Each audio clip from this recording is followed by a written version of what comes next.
Next up, we have a presenter. He's also a judge. I have learned your surname now. I'm sorry, sir. Francois Mazoudier. Ah, yes, I know French. No.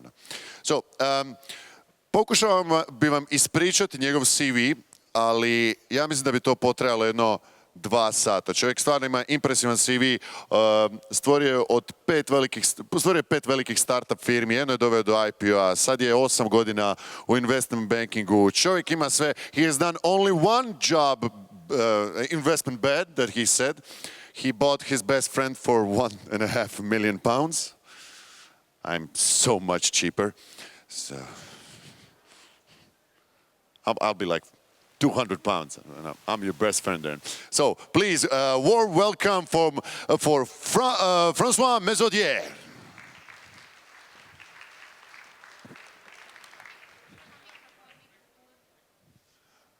And the microphone. Sorry. Hi everybody. I realize I'm in a really bad position because I'm in between you and between food being served. And it's never a great place to be in, so I'm going to be very quick and I'm going to skip through some slides. I'll put the slides up, so don't worry about getting them later. How many of you are building a business versus financing a business or helping out and advising? So we have a little bit. I'm not sure the slide deck is for you guys. So I'm going to focus on you and you and you. Building businesses, because this is one of the critical key components of you being successful. It's kind of exciting because it's my first time that I'm presenting it in Zagreb. I don't know if you've seen that movie, it's quite a funny one. So it's a mixture of being excited and new to the process. That's me in years, about 10 years of building companies. I've mentioned before, I've built and had the luck to be from a startup that went all the way to an IPO, and then had the unluck of being in companies that actually don't work out. So I now have good ways of finding out. The second part of the career, I've been helping venture capital firms with underperforming companies and helping them to turn around. A few companies you may have heard. I'm the old man in the room. Real Networks was the successful one that went to an IPO. We invented streaming media. Speed Ventures became Europe's biggest incubator about 15 years ago. What we do now, we've used all that knowledge, experience and contacts, and we're a network of CEOs, all of us operational. We invest in companies, we grow them, and we sell them. So first point first, let's clear this up. You are all first timers, and you have to remember that it's normal. A lot of people expect amazing things out of tech startup CEOs, where in reality it's their first time. And so you remember the conversation we had about finding a great business angel is don't be fooled by a guy that will ask you too many questions which are impossible to answer because you don't have the answers. So be honest with yourself and explain that I actually don't know. We're in great times, I'm going to go quickly. Things are disappearing faster and entire industries being wiped out quicker than ever before. And new industries that were unthinkable 5 years ago are now established mainstream. It's fantastic here to start a company. Welcome to the world of VUCA, where everything is complex, completely vulnerable to change, and nobody has a clue. So don't think that you can rally or partner with somebody that will take you there, because nobody can and nobody has a clue what the future holds. That translates into one thing. More than 9 out of 10 of your startups and your friends' startups are going to be dead. So think of that as the first basis why you want to be doing a startup. The only security that you have in building a startup are 3 points. The first one is that your plan versus what's actually going to happen to your company is like this. There is absolutely not one company I have seen which came up with a plan that they managed to execute, however amazing the people are and however amazingly well financed they are. So point number one. Number two, don't believe the US BS and the hype. You have one shot. Either you're going to do what you said you were going to do, or you're out. Either you're going to achieve what you said you're going to achieve. If you're not capable, somebody else will take your seat. So you have to execute. You have to have a very clear plan that is completely fluffy, because nobody will know what the world is going to throw at you, and you need to be able to deliver what you promise your investors, your partners, your clients, and that is how you're going to be measured. So what do you need to be measured on those deliverables? A team, and not just any team. You need to kill a team. I'm going to pass that very quickly, but in reality, it's not one team that you're going to hire, Mr. CEO. You're going to be hiring 3 teams. You know, just like in the old world of, if you read Crossing the Chasm, you have companies going through these typical trajectory. From hopeful idea, first trial, first sale, then you crash, and then you rebuild and develop into a great business. The world of finance has its own curve, and you have the exact thing when it comes to corporate ventures and corporate buyouts. You have 3 types of companies in 3 different stages, and each one needs a different team. So I'm only going to focus today on the first one because I thought this is where most of the people will have an interest in. Early stage. So what makes a killer team? Everybody's got a very different vision. People have got very austere backgrounds, financial backgrounds, technical backgrounds, sales and marketing. It's very difficult to figure out what is the killer team. We all have a vision. I've got a view which is one of those. I like people to be scared when my team comes up and my sales team delivers. So, somebody that has this juju that people think they have a magic sauce somewhere. But the reality is vastly different. That was the report done when the first investors in Steve Jobs came up. It was less than flattering. There was no explanation or vision of what a great guy he was, what an amazing inventor. He had a mission, he had a vision. It was actually a bunch of geeks in a garage that smelled, dressed badly, and were bearded, which in those days was, bad news. The other amazing team that you may not recognize right here, anybody knows who that is? Founding team of, okay, I'm glad, that's a very good example. Would you invest in those guys? Because I think you should, because you would have definitely bought a piece of share in the early first round of Microsoft. So don't be deceived, don't read the book by its cover. You need a killer team, but the killer teams don't look like what you think. Which ones of those are the winners? And the idea, how do you define this? That's the job of business angels, early stage investors, every day. But business incubators, the same. That's what they look like. These are the lucky ones, very small, very young. On the right, Podio is a fantastic Scandinavian company that's sold to Citrix. The CEO is unknown. He's not claiming to have amazing vision. He's an outstanding serial entrepreneur that sold his first business to Vodafone. There are loads of examples. What makes a killer team is the balance. I'm sure you've read the books, but you haven't implemented it because you think you're out of time and out of cash. In reality, the most important time where you're going to build your team is not once you have the cash, it's before that. And I'll give you a few hints how to do this. If you don't have a balanced set of characters, all with their skills, with their experience, clashing in the beginning, you will not be building a successful company. There are examples proving to the contrary, but in terms of sheer numbers that we've seen, this is what I'm looking for. It's very easy to profile. There are now free psychometric testing. We're not asking about you being a genius at hiring, although there are some basic techniques that you can apply. Loads of tests, do them. Make sure that the team has got complementary skills. You don't have 2 guys doing the same job with the same skills or clashing with one another, otherwise the obvious results. It's incredible how many people think they've hired amazing people who turn out to be the worst tyrant, never play nicely with the others, never want to build anything but their own value. It's amazing. Psychometric testing will show that to you. The number of companies with complete arseholes in the team, the founding team, is incredible. So doubt, ask, judge, and make some very, very hard calls. So let's look at the successful ones. Enough bashing on this. Why do you want to kill a team? Because life is going to throw all sorts of curved balls at you. There's only one way you're going to be able to fix them all, and that not being on your own. So you need a team that specializes and has the skills that you don't have.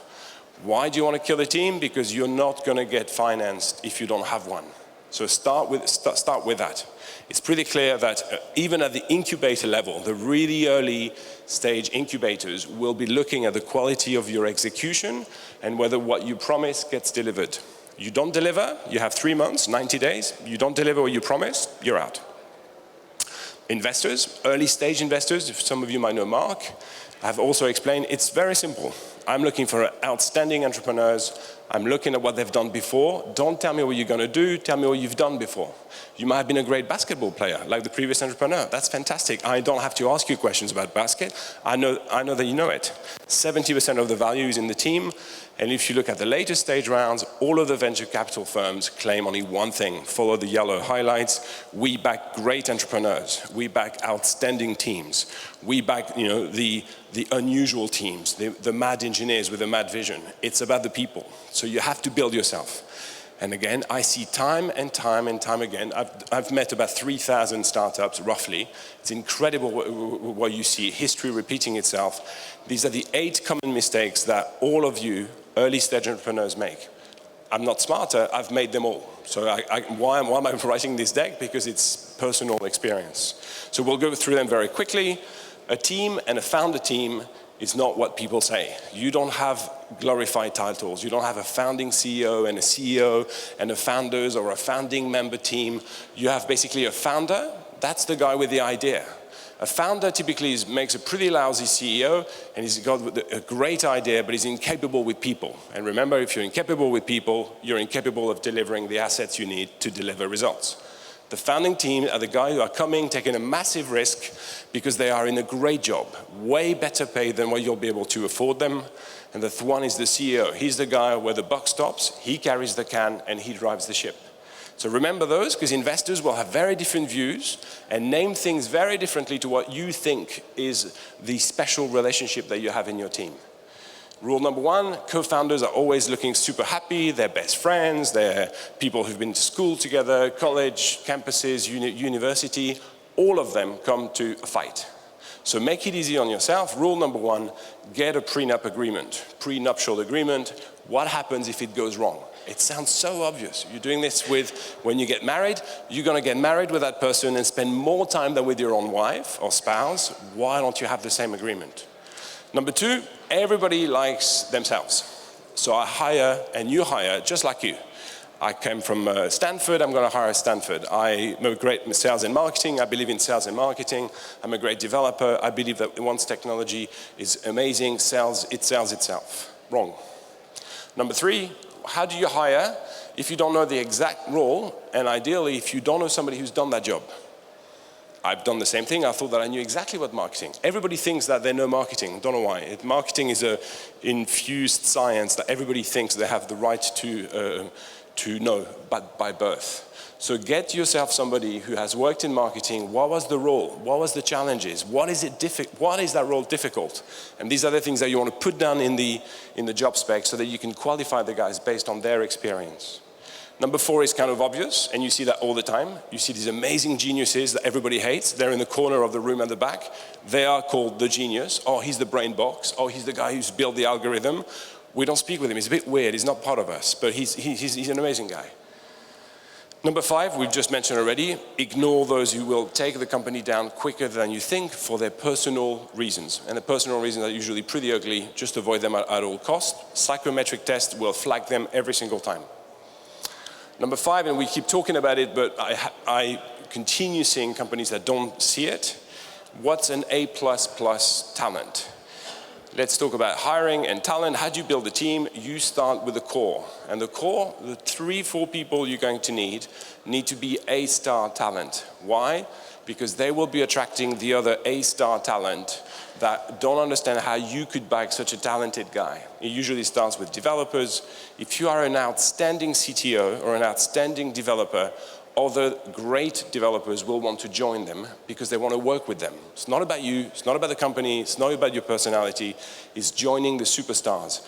Why do you have these clusters called the PayPal Mafia? Why do you have the Google groups staying together? Or your core CTO, your core head of sales is an average guy. What do average people do? They hire people who are not threatening them and are not going to take their jobs. So the A+ guys get only A+ people to work for them, for you. The A guys will get B, and the Bs only get Cs so that they don't get fired later on. So the very first round of hires that you do are critical to your company. A+ talent works with each other, you have a killer team and a killer company, but it takes time and there's a lot of convincing to get A+ talent to leave their amazing company and leave it and move to work with you. But once you have that, you're on an amazing plateau. If you don't get that and your core team is not stellar, you're pretty much guaranteed to be hiring the people that will slow down your company. Don't oversell, don't promise the moon, don't say that it's going to be easy, don't say that your clients are knocking down the door, don't say that it's easy to sell, nothing is easy, don't oversell the job, otherwise you're actually not attracting the right people. Don't give people big titles, nobody's fooled, it's uninteresting and it makes your hiring cost way greater further down the line.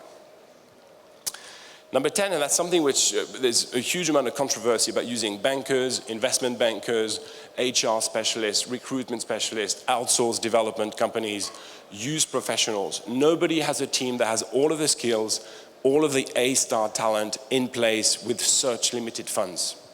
At least I haven't seen those companies. So don't be ashamed of saying, well, we have a massive hole there. I don't know how to do it. I'd rather pay. You'd be surprised how many service providers will provide you with professional services that usually are sold to large companies for free until you get financed. So start learning how to do contract subject to funding. They're amazing, they're very simple to draft, and you get real high-end professional services instead of you getting a low-end because you hired somebody junior. So that was the don't do these. These were the 8s. What'd you do? Simple tips in case you haven't interviewed before, because it's your first time, I'm getting. These are some really simple HR interview tips. Always sell the company, the vision, and then actually remember that those who don't get the jobs always want that job, and therefore what do? They talk to their friends. And this is how you're going to get the A-star talent to say, how come this guy was not hired? Because I think he was actually a really good guy. That company must set the bar very high. I'm an amazing guy, I'm an A-star, I should maybe apply. These are the kind of the Google. You've heard about the overcomplicated Google system, the 9-step system that you get before you get to become an engineer at Google. Do you think all 9 steps are required? Of course not. What it has created is a perception of super high-end bar, and only the best can fulfill. And that's where a startup can differentiate. Avoid the 8 mistakes I've just explained. Focus on the A-star. Your core team is everything. Screw up the core team, you don't have a team to grow with. And that's really difficult and really expensive to change. I think the rest is kind of obvious. Yeah? If you need good people, how are you going to find them? You're going to find them within your friends, your family, and other fools who think that they know everything. And they're going to point you at people. They're going to help you with finding other people in other universities, other campuses. And this is where that's the first thing you have with no money. But you have now this wonderful thing called LinkedIn. You'd be super impressed if you actually knew how much LinkedIn knows about the people that need you. Instead of you looking for people, let people find you in LinkedIn. There's some amazing automatic email generation. It costs $30, 20-something euros.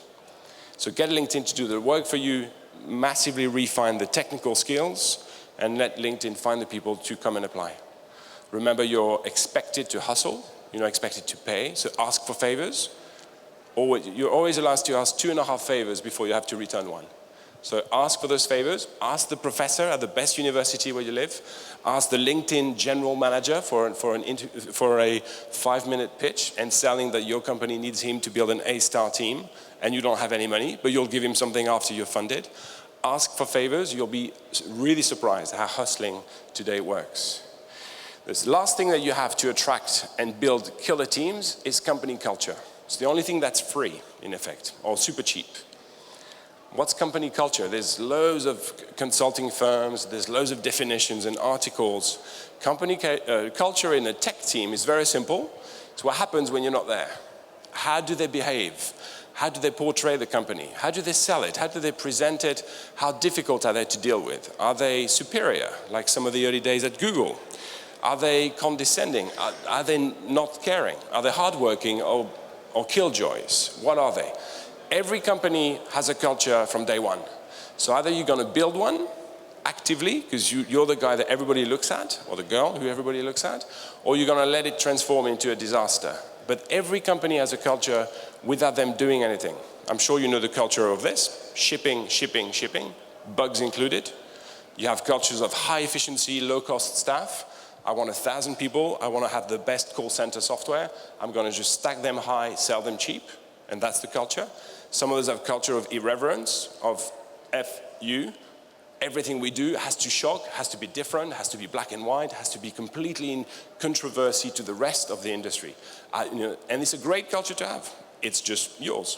Some people believe in this rock and roll culture because they attract the right type of people. Some believe in the utter power of money. This is what Goldman Sachs stands for, unashamedly, because this is the culture. If you don't fit that culture, don't come and talk to us. We're not hire you. Some others are now, and this is a very new generation of, you have the hipster living, beautiful spaces, beautiful guides to how to live your life in a beautiful world. There are offices that represent exactly that, a beautiful world where everything is minimalistic, simplified, and pure. You're not going to get the rock and roll guy in there, you're not going to get the Goldman Sachs guy in there, or the techies. So you have to define it. Some people are healthy, some people are really unhealthy and have big, strong cultures. Trust me, I've been in the UK for 25 years. I know a lot of companies like this. Some people are really decadent and really against the entire system they live in. Strong cultures. That's that. And this is what I see in so many startups. Is that the culture you want to portray? Do you want to, so pick one of the previous ones and display it, act it, live it, change it, but don't have that. It's not because it's cheap that it's going to be good and that it sets the tone anywhere. The why of a culture is obvious. It's the only tool that you have. After amazing mission, vision, and amazing people joining you, the only reason a guy who is well paid, maybe 10 times the salary that he's getting today at Google from what you can pay, is going to join you, is because he sees that they are amazing people living their own personal and living and doing it the way that they want. And that's the one thing that big companies cannot buy, ever. Usually it's the problem that they want to buy it, but then once they bought the business, the culture disappears. And it's the one thing that allows you to hire well. So spend some time, think about it, don't let it happen, drive it. I think I've explained all this already. There's a huge amount of, again, consultants and spiritual leaders, as I call them, that will say that culture can be defined and should be written down. Your culture is born and built by you every day. Whatever it is, just live it, enforce it, celebrate it, and do little victories. That's how you get the teams. Never write it down, never put it on the wall. It's the most stupid thing to do. In fact, all companies that write their company cultures are actually been found to do exactly the opposite. News of the World, major publisher, BlackBerry had this huge amount of value statements everywhere. Every door, every entrance would have these huge value statements, and they were doing exactly the opposite. So don't write it. What you do instead, and it's a long, big job, is be accountable. Remember, some companies don't believe in accountability. I believe that most tech companies are actually delivering small tasks to everybody, and deliver and prove that the team can deliver are those who win. All about accountability. Loads of consultants will tell you that there's a culture blueprint, the equivalent of a BCM for culture. You won't have the time for that. So keep things super simple. Think about what you actually need. Think about the people and the skills that you miss, and think about how you're going to attract them. What is the culture that they come from and they'd like to join? What is the culture they come from and they hate? Don't believe that every Googler loves Google's entire culture fit. They don't. There's fantastic things about Google. There's some really horrendous things about Google's. That's why they're leaving. Otherwise, people would stay at Google forever. Profiling I've mentioned, I don't have the time to go through this now. Very happy to discuss it with you. There's 4 big profiles. Why do you do profiling? It sounds like big company stuff. Why would startups do that? It's because you can then profile your office. Sounds weird, but it works amazingly well. Huge track record. Long lists of companies that have profiled their people, realize whether they're active, they're extroverted, introverted, they need to be forced to work together, or on the contrary, they need to be spaced out and different teams be zoned out. 4 different types of offices, read it, implement it, choose one. You can always change it later, but it changes all the dynamics in your startup team, however small the office. Culture, what you need to do on the left, you need the vision. I'm going to the moon. I'm going to need amazing people to build the rocket, put some fuel and go with it. We haven't got a clue where we start. And then you need very simple things on the right-hand side, which is, I don't know. How would you do it? What can you do? Which part of the rocket can you build? You're not the genius, you're just the organizer. That's my personal favorite. This is what I adhere to every company I look for. If I don't find those traits, usually we will not invest, because I don't believe in companies that don't have these very simple principles. But that's mine. I'm sure you know about SMART goals: small, measurable, attainable goals, and being realistic. Everything has got to be super small, realistic, so that everybody's behind it. If you start setting these huge, long, lofty goals that nobody believes in, you'll go nowhere. So get your team, get them profiled, make sure that you don't have overlaps and obvious tyrants and killers, set up your office space to fit that profile, do small, achievable, attainable goals, and make very quick decisions asking them to decide. Remember, they're your core team. They're the guys that will you become your global head of engineering and your CTO and your VP of sales. They have to build it and feel like it's their own. And that's my personal favorite. This is something I lived very actively in the US, which we don't do enough in Europe. It's celebrating micro victories. It's amazing how we think we're going to have a massive party once a year, or we're going to celebrate once we've raised $1 million in funding. We never celebrate the first customer. What does every investor and angel ask you? Do you have revenues? You saw it today again. What do they want you to do is to show the tiny steps that you have taken along the way to show that you're delivering the promised targets, but you don't celebrate them. You wait for the one that, we'll celebrate once we've reached the moon, by which time it'll be too late. A few tips again, very practical this time. I was very lucky to work in a very cross-functional and cross-national team. So I was a French guy, educated in the UK, worked in the US, driving a small country, Denmark, a Danish company. Massive cultural mix. How do you align or realign everybody after the company does not perform? And this is what we did. And I strongly recommend you to do that just the same from day one. Get rid of the tables, no more meeting rooms. The meeting rooms are stand-up meeting rooms. Why? Because every meeting, when you remove the table, disappears and shrinks down to 20 minutes. Everybody comes in and has to stand. There's no dropping a laptop, getting comfortable, doing your phone, doing chat. There is 3 decision points, and you'd be amazed once the table goes how quickly everybody wants to work and go back to their desk. We had a Friday compulsory lunch. You can be anywhere you like, but you're back on Friday, and anybody from the receptionist to the investors were invited, and there was no questions that could not be asked. How much cash have you left in the bank? Are we going broke? Why has the client left? Who's our biggest client? What's the worst thing that you, the CEO, have done this week? Any question was allowed. Why did we do this? Because everybody felt it was their company and there was nothing hidden. It's amazingly simple because you have very little, so you have very little to hide. But it's incredible how people create this veneer of filter of superior management. So break all this glass, be completely open, because when you disclose, you can then ask them, what would you do? How do we fire one of us? Shall we, who decides? And you'd be amazed how many conversations you can have about the toughest situations. If you have a great team of talented people, feeling that they're part of you, they can see what you see, they can see your fear, and they can see when you don't know, and therefore you can turn around. So these are some of the things that we do. Share the data, especially the bad news. Ask people, what would you do? You're my general. How do we do this together? Finland, I think you see, everybody can turn around. Finland was famous for these really exciting attributes. And now when you think of Finland, you think of those guys and the outrageous partying, hardcore parties and slush, which is happening right now. And what do you remember about Finland is that they removed, once again, all of that thick layers upon layers of hierarchy and removed things for complete transparency and open data to everybody. Open data means that nobody can be hiding behind a strategy, a long-term plan, a budget that didn't happen. Everybody's in charge of delivering data. Everything gets measured, and all the measurements are available to all the staff. And over a long period of time, as we say, is data does not lie. It's impossible to alter data for a long time. So if it can be done in summary, I think it can be done here just the same. That's the summary. I'm Francois. I'm going to be there. Come and talk to me.